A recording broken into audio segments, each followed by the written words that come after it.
ইয়াউমা লা ইয়ানফাউ মালুন ওয়ালা বানুন ইল্লা মান আতাল্লাহা বিকলবিন সালিম। আল্লাহ তাআলা বলে, বান্দা তোমার স্ত্রী পুত্র ঘর সংসার ধন সম্পদ বাড়ি গাড়ি মিল ভিক্টরি তোমার শান্তি দিতে পারে না। শান্তি যদি পেতে চাও রে বান্দা, আমি আল্লাহর প্রেমের মধ্যে লাগিয়া যাও। আমার প্রেম ছাড়া শান্তি কেউ পাইতে পারো না। আল্লাহর নামে যে কত মজা,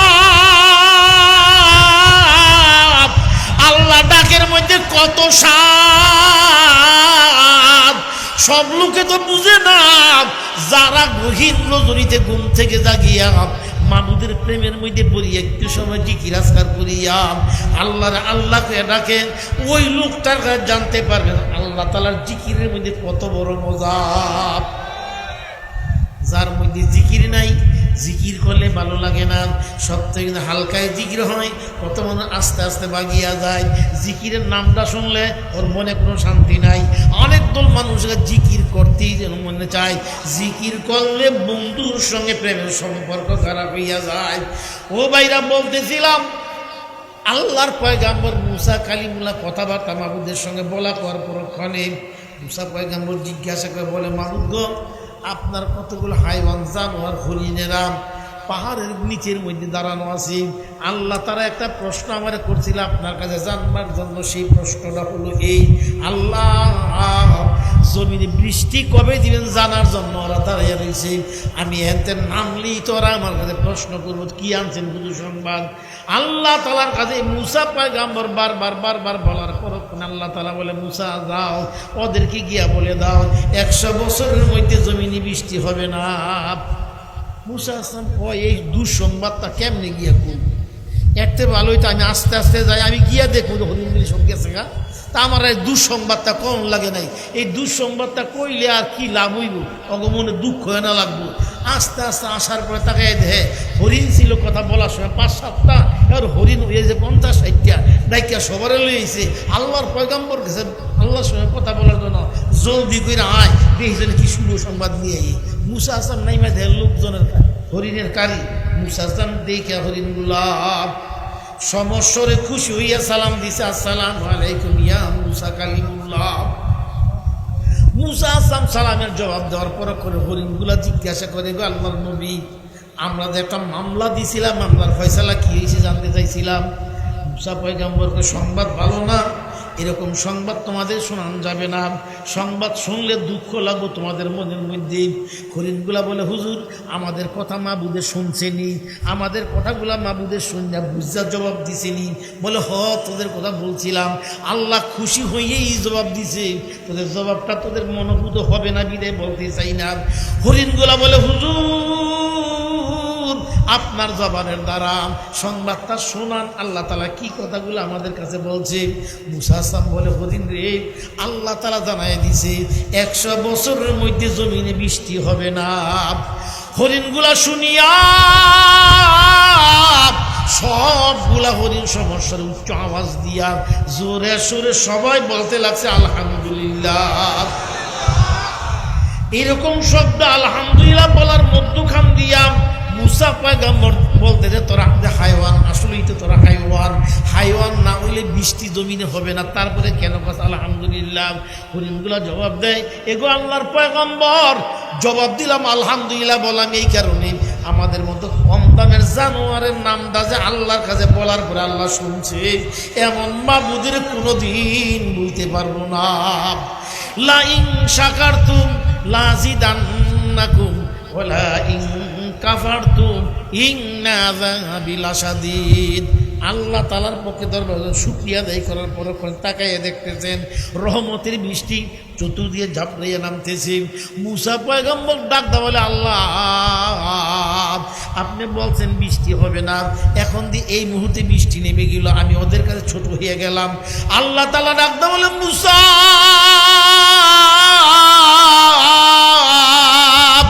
আমার প্রশংসা, আমার তারিফ যারা করে আমি ওদেরকে ভুলতে পারি না। এই জন্য আমরা সবাই জোরে আরেকবার বলি আলহামদুলিল্লাহ। আল্লাহ তাআলা বান্দারে ভুলে না। আজকেই মেঘনাঘাটের মধ্যে হাই স্কুল কলেজের মাঠের মধ্যে আল্লাহ তাআলার মেহেরবানি ফজল ও করমে দয়া কইরা মায়া কইরা এমন একজন মেহমান পাঠাইতেছেন যার মুখের দিকে তাকাইলে মনে হয়, তাকানোর পরক্ষণে মনে যেন সাক্ষী দেয় সগীরা গুনাহগুলা লোকটার মুখের দিকে তাকানোর কারণে সগীরা গুনাহগুলা যেন জয়রা পড়তেছে নিজের মধ্যে অনুভব করা যায়। ও বন্ধুরা আমার, মরণ কিন্তু সবারই সামনে আছে, মরণ কিন্তু লাগবে, মরণ ছাড়া উপায় নাই। মরণ লাগবো, কেউ থাকতে পারবো না। যত ধনী বলেন, গরিব বলেন, শিক্ষিত বলেন, মূর্খ বলেন, কেউ জমিনে থাকার মতো লোক নাই, একটা লোকও থাকতে পারবো না। কিন্তু বুদ্ধিমান ওই লোক, উলুল আলবাব, ওই মানুষগুলা, যে মানুষগুলো মরবার আগে দিয়া মরার কথা বারবার স্মরণ করি, কবরের কথা বারবার স্মরণ করি, কিভাবে থাকবো আমি অন্ধকার কবরে। বাবা ছিল বাড়ির মালিক, বাবা আমারে দিয়া গেছি, আমি চলে যাবো, আমার ছেলে মালিক হবে, এরকম অবস্থার মধ্যে থাকা যাবে না। যদি এই চিন্তাটা একবার মনের মধ্যে ঢুকিয়া যায়, ওই মানুষটা কোনোদিন আল্লাহকে আর ভুলতে পারে না। আল্লাহর সঙ্গে তার প্রেম ভালোবাসা এমন ভাবে লাগিয়া যায়, ধন সম্পদের তার মোহ নাই, ভালোবাসা নাই। এই তরিকার মুরব্বী, এই তরিকার রাহনামা, তার নাম ছিল আলাউদ্দিন। আমরা জানি বড় পীর আব্দুল কাদের জিলানী সাহেব রহমতুল্লাহ আলাই মায়ের পেটে আসছিলেন 18 হাবেশা বইয়া। কিন্তু আলাউদ্দিন সাবিরির কথা অনেকে আমরা জানি না, অনেকের জানা নাই। আলাউদ্দিন সাবের সাহেব রহমতুল্লাহ আলাই মার পেট থেকে 30 পারার হাফেজ হইয়া আল্লাহ তার দুনিয়াতে বানাইছিলেন। আলাউদ্দিন সাবিরি সাহেব রহমতুল্লাহ আলাই মামা শেখ ফরিদউদ্দিন আক্তার, শেখ ফরিদউদ্দিন সাহেবের সঙ্গে মামার সঙ্গে সম্পর্ক, যাতায়াত করা, যাওয়া আসা করে। একদিন আলাউদ্দিন সাবিরের মা নিয়া ডাকদা বলে, ভাইজান আপনি বড়, অনেক বড় আলা দরজার মানুষ, আপনার বাগিনা আলাউদ্দিনের জন্য কি আপনার মায়া লাগে না? আপনার এই কাছে একটু বসাইয়া আজকে নফসের ইসলাহি সংশোধনের ব্যবস্থা করিয়া দিয়া আমার আলাউদ্দিনকে আমার মাওলার সঙ্গে মিলাইয়া দেন। মা চায় সন্তানকে মাওলার সঙ্গে মিলাইবার। আমার সমাজও কতগুলা মা আছে, মাদ্রাসা হয়েছে, মাদ্রাসা মার লেখাপড়া পছন্দ লাগে না, মায় ফোলাবান কেজি স্কুলে দিয়ে লাই, আছে না মুসলমান মা? অন্য ধর্মের মার কথা কিন্তু আমি বলতে চাই না, হ্যাঁ ধর্ম হিসেবে লেখাপড়া করাইব। আরে কত মুসলমান মাও তো আছে, মায়ের ছোটো খালে মক্তব্য না পারাইয়া, মাথার মধ্যে বারান্দার ক্যাপ পরাইয়া, পুলিশের মতো পোশাক পরাইয়া, ফুলফেন পিঁধে দিয়া মায় কেজি স্কুলে ফোলাডারে ফাটায়, কেজি স্কুলে ফিরেছিরা হে লেখাপড়া শিখিয়া আস্তে আস্তে বড় হয়। কিন্তু মাদ্রাসার কোরআনের পড়া তার মজা লাগে নাই, মায়া লাগে নাই। আলাউদ্দিন সাবিরের মা শেখ ফরিদউদ্দিন সাহেবের কাছে বলতে, ভাই গো আপনার কাছে আমার আলাউদ্দিনকে কিছুদিন রাখেন, আলাউদ্দিন থাকলে তাজকে নফস হবে, ইসলাহি সংশোধন হবে, রিয়াজুল ব্যবস্থা করা হবে। বোনের দিকে তাকাইয়া বলে, ভাই বোন ঠিক আছে, বাইরের বাগিনার রাখিয়া দিয়া যাও।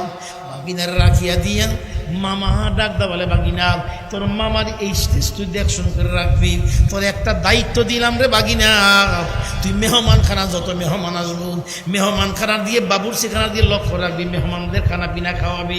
কোনো মেহমান যে খানা না খাইয়া যাইতে পারে। যেমন বড় বড় মাদ্রাসার হজরতজির এই যে বসা আছে পাশে, এদের মাদ্রাসার মধ্যে মেহমান গেলে আগে মেহমানদেরই করাও, আগে মেহমানের খানা পিনা খাওয়াও, ওর অন্য কথাবার্তা বলো। নিজে আল্লামা শেখ ফরিদউদ্দিন আক্তার সাহেব রহমতুল্লাহ আলাইহির দরবারে মানুষ আসতো, মানুষ খানা পিনা খাইতো, বাগিনা তুমি দেখশন করবা। আলাউদ্দিন সাহেবের সাহেব লোকজন আসে, লোকজনের খেদমত করে, বোর্ডিংয়ের বাজার করে, বোর্ডিংয়ের মাছ তরকারি কিনে লোকজনের খেদমত করতেছি, চলছে জীবন।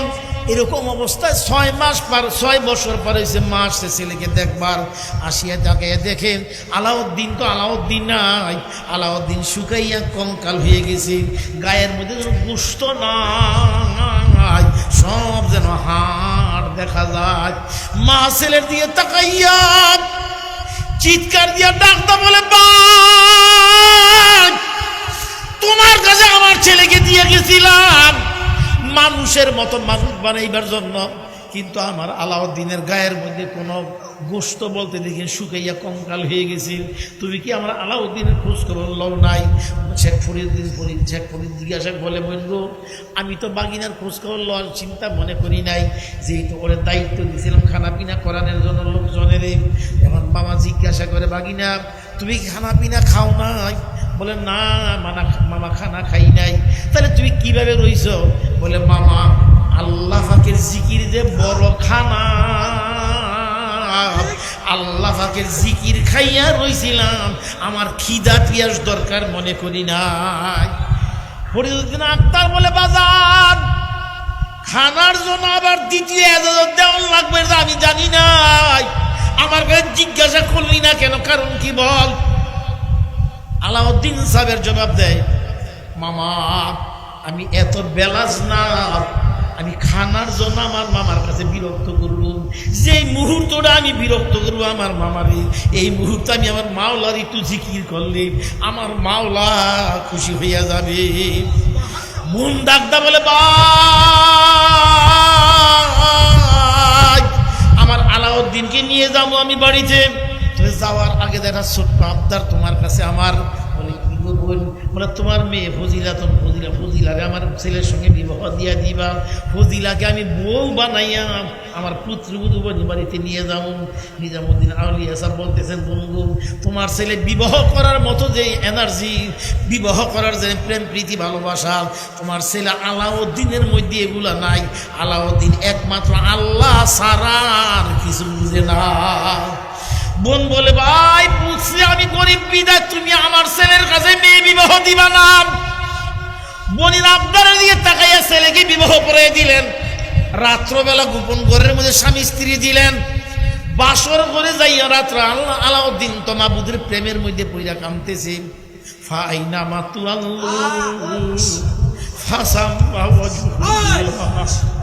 আনা মাকুম আইনা মাকুম আল্লাহু আলিমুম বিযাতিস সুদূর আলাম ইয়ালাম বিআন্নাল্লাহ ইয়ারা ফাআইনামা তুওয়াল্লু ফাসাম্মা ওয়াজহুল্লাহ। আলাউদ্দিনের চিন্তা তো মাবুদের সঙ্গে প্রেম করিয়া থাকা চলাম। আলাউদ্দিন রাত্রে সকালবেলা স্ত্রী গহীন গজনী শেষ সাথে ডাক দিছে, ডাক দিয়া বলতেছে, স্বামী আপনি যে একটু আমার দিকে তাকান না, আমার দিয়ে চান না, কারণ কি বুঝি না। আলাউদ্দিন সাহেব বলতেছেন, আলাউদ্দিন সাহেবের বলতে, কে তুমি? বলে আমি আপনার মাসুকা। চিৎকার দিয়া ডাক ডাক, যেই মাসুকার খোঁজে এত জায়গায় দৌড়াইলাম, মাসুকার তালাশ করতে গেলাম, মাসুকরে পাইলাম না, সেই মাসুক আমার ঘরের মধ্যে আবার কোত্থেকে আসলো বলিয়া যখন চিৎকার মারছি, মুখেতে প্রেমের আগুন বাইর হইয়া যাইয়া সঙ্গে সঙ্গে বিবি সাহেব পুরিয়া আসার কারিয়া